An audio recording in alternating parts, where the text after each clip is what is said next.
previous generation, the mitzvah that we learned about in last week's Parashat Kedoshim, HaKadosh Baruch Hu said, "You be holy because I am holy." We have to be holy people.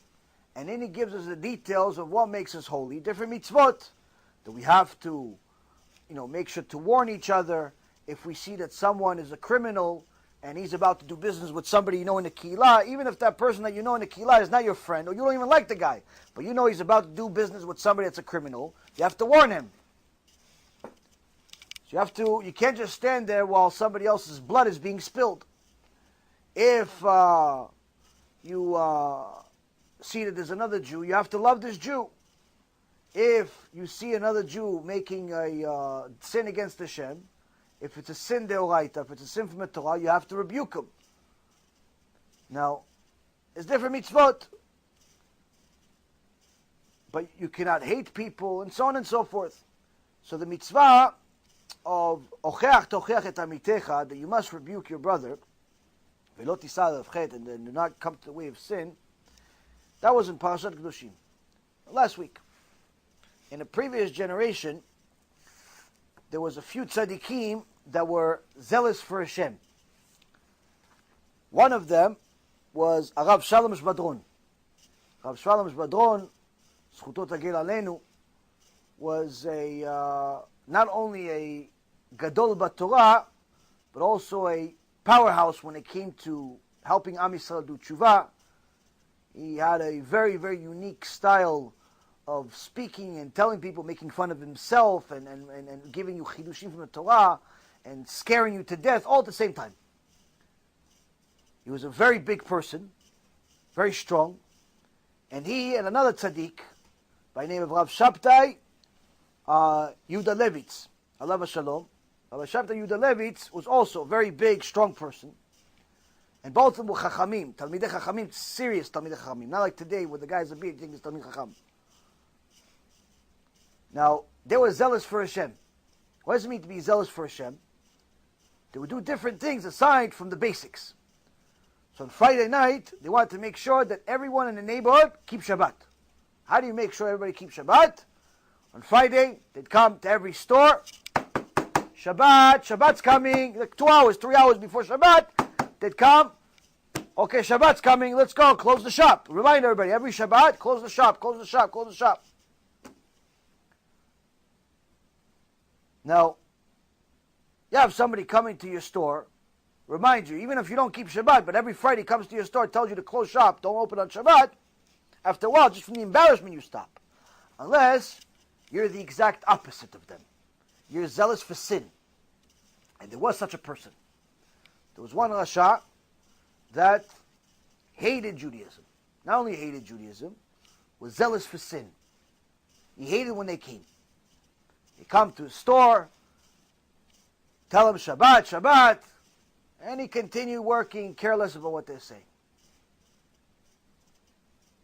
Now, Rav Schwadron and Rav Yehuda Levitz weren't just somebody you can pick on. They wanted to make sure if they needed you to close the store, you're going to close the store. So, one day, this guy decides, I'm going to get my revenge. What does he do? He goes, he buys a huge pit bull. Vicious pit bull, raised in one of these backyards, places where they fight dogs and stuff. Dog just can't wait to kill somebody. Now, pit bulls in general, they're very loving animals. I had one for 16 years. But if you train them to do the opposite of their nature, they'll do it because they think that they're protecting you. So he had this vicious pit bull, bought it, and hid it in the basement.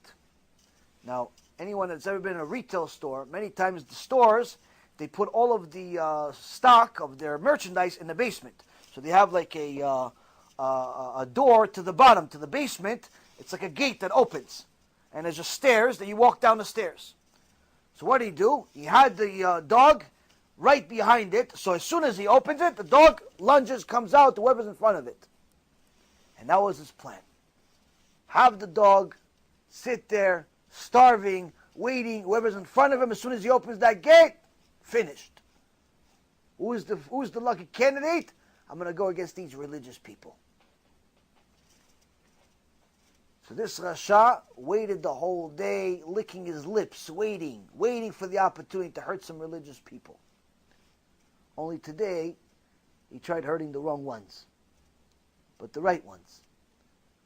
So, as you would have it, a couple of hours before Shabbat, Rav Schwadron comes to the street, start, Shabbat Shalom, Shabbat Shalom, it's time to go, Shabbat Shalom, everybody do one store after another, one store after another. Eventually they get to this guy's store. And they come together, one on this side, one on that side.